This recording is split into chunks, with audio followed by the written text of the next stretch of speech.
My name is Tanaka Mutakwa. I'm the founder of No Days Off Lifestyle brand. The brand's mission is to inspire and motivate people to push towards their goals and ambitions.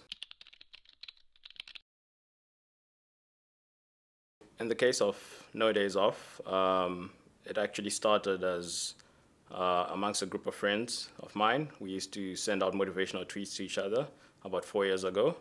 So it would sort of be like when you're doing a bit of work or reading, studying for an exam, and then you tweet about to get on the grind, hashtag no days off. So over time, that sort of grew. More and more people started doing it amongst our friends, and we started calling it a movement, the No Days Off movement, always like driving and pushing and motivating each other. But at that time, I wasn't even thinking about like starting a brand or actually starting a business with it.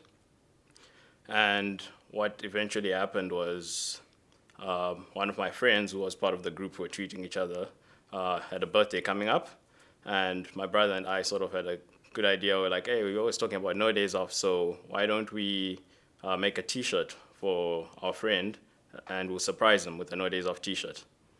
And then when his birthday came through, we sent the T-shirt through to Pretoria, where he was studying, and he got his T-shirt on his birthday.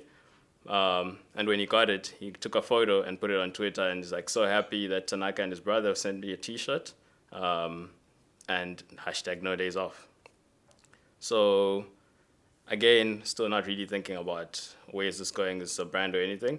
After he tweeted that, people in Pretoria started asking him, other friends, where did you get that T-shirt and stuff? And he kept referring people to Tanaka, to myself and my brother. And eventually, I ended up making more T-shirts for these people who were requesting them.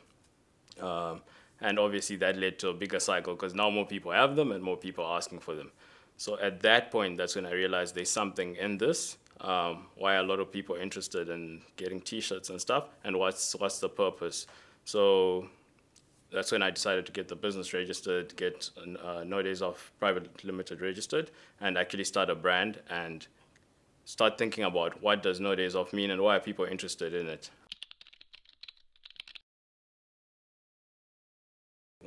I think the key thing when you're starting your own brand is firstly to just figure out what your brand's purpose is and what you're trying to achieve with the brand. And once you have that, you want to see how you can reach out to the particular audience that should fit that brand's purpose.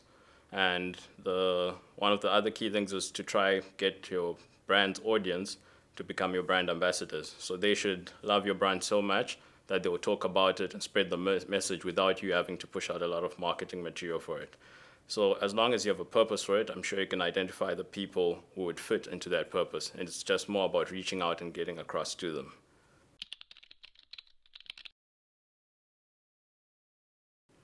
I think there are various techniques to use to get the brand awareness out. It really depends on the nature of the brand, how you go about tackling things. I think social media at the moment is a very big tool because the act of tagging someone on Facebook or on Instagram can actually bring across a lot more of their followers to know about what your message is and what that your brand exists. So I think, like I mentioned, obviously word of mouth is a technique itself. If people really love your brand, people are going to talk about it. But then you can also go to media outlets and get them to also share the brand. You can partner with people who sort of are in a similar world as your brand or that share a similar vision and work together with them. But in the case of No Days Off, one of the biggest things has been social media. So everyone who buys the brand, in particular, early on when the brand was formed, I got a photo with everyone who gets a part of No Days Off merchandise. I tag them in the post and I post something inspirational about what they've actually done in their life or just a quote to motivate them to go forward. And it always results in like 3 or 4 of their friends asking immediately, where do I get that? And yeah, the cycle just continues and grows from there.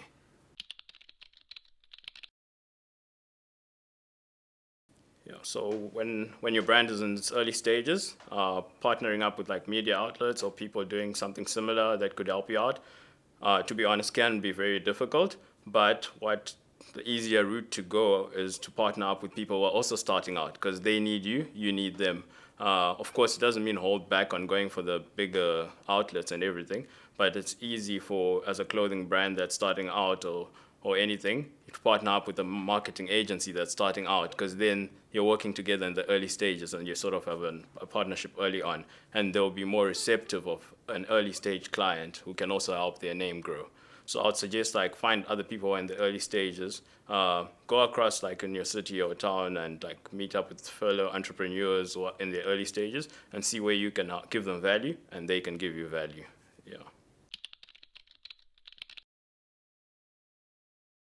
So another piece of advice I'd give is just go out there and research and read as much material as you can on like the business you're trying to start and like different like business techniques, and learn as much as you can. Just always be on a constant path of learning and try apply and experiment the techniques you learn in your actual business. Like throw away the stuff that doesn't work, but there will always be stuff that you learn that works. And that's like whether you go reading books, videos on the internet, podcasts that you can listen to, whichever material you find easiest to consume. But go out there and just learn and learn, experiment, and just keep growing.